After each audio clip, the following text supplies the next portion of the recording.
Hello friends, welcome to rainbow healthy food. ఈరోజు మా అమ్మ నా కోసం పంపించిన వస్తువులు చూపిస్తానండి. ఎప్పుడైనా సరే మేము ఇంటికి వెళ్ళినా, ఊరి నుంచి ఎవరైనా ఇక్కడికి వస్తున్నారని తెలిసిన మా అమ్మ ఫస్ట్ ఆకుకూరల మట్టికి కంపల్సరీగా పంపిస్తుందండి.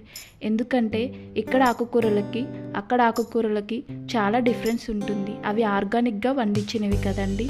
ఇక్కడ ఆకుకూరలు అసలు టేస్ట్ ఉండవండి. తోటకూర కాళ్ళు, గోంగూర ఇలా పంపిస్తుందండి. అయితే ఈ గోంగూర కొంచెం చట్నీ చేసింది, ఇంకొంచెం పంపించింది. ఇది పప్పులో వేసుకోమని చెప్పిందండి. అలాగే కరివేపాకు. ఇక్కడ కరివేపాకు మార్కెట్లో 10 రూపీస్ లేదే పెడతలేదండి. అదే మా ఇంటి దగ్గర అయితే ఎన్ని కరివేపాకు చెట్లు ఉంటాయో.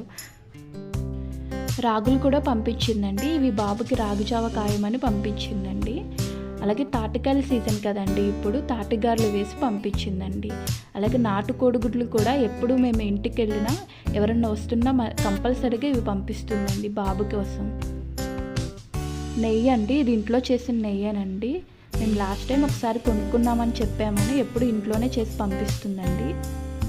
అలాగే బియ్యం రవ్వ, బియ్యం పిండి కూడా పంపించింది. వినాయక చవితి వస్తుంది కదా, కుడుములు వంటరాలు చేసుకోమని. మైదా పిండి ప్యాకెట్ ఇంట్లో ఉందంటండి, అది కూడా వేసేసిందండి.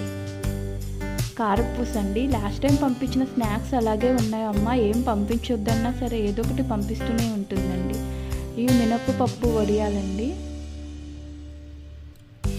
ఇవి పిండి వడియాలండి. ఇవి దోశ పెనం కూడా పంపించిందండి. మినపప్పు అండి, ఇది మా చేలో పండుతుంది. సో ఎప్పుడు ఇంటి దగ్గర నుంచే మినపప్పు తెచ్చుకుంటామండి. పెరుగు, ఇది పుల్లగా అవ్వకుండా మిర్చి వేసిందండి. కరివేపాకు, మునగాకు ఇంకా ఏదో వేసి కారపొడి చేస్తుందండి మా అమ్మ, చాలా బాగుంటుంది. ఇది గోంగూర చట్నీ అండి, అల్లపు చట్నీ, పెసలు, ఇవి కూడా చేలో పండినవేనండి. పెసలు, మినుములు మేము బయట కొనుక్కోమండి. కూర తెలగపిండి అండి, ఇది కర్రీస్లోకి బాగుంటుంది, హెల్దీ అని పంపించిందండి.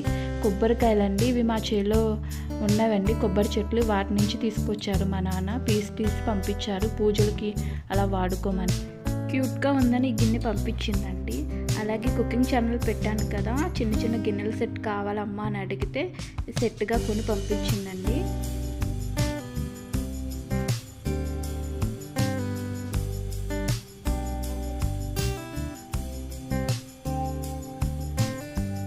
అలాగే మా ఊర్లో ఫంక్షన్ అప్పుడు రిటర్న్ గిఫ్ట్ ఇచ్చారంటండి, చాలా బాగుంది, పూజలో వాటిలో వాడుకోవచ్చు, బాగుంటుంది నీకు అని పంపించింది. అంతే కదండి, అమ్మ వాళ్ళు ఏదో ఒకటి పంపిస్తూనే ఉంటారు.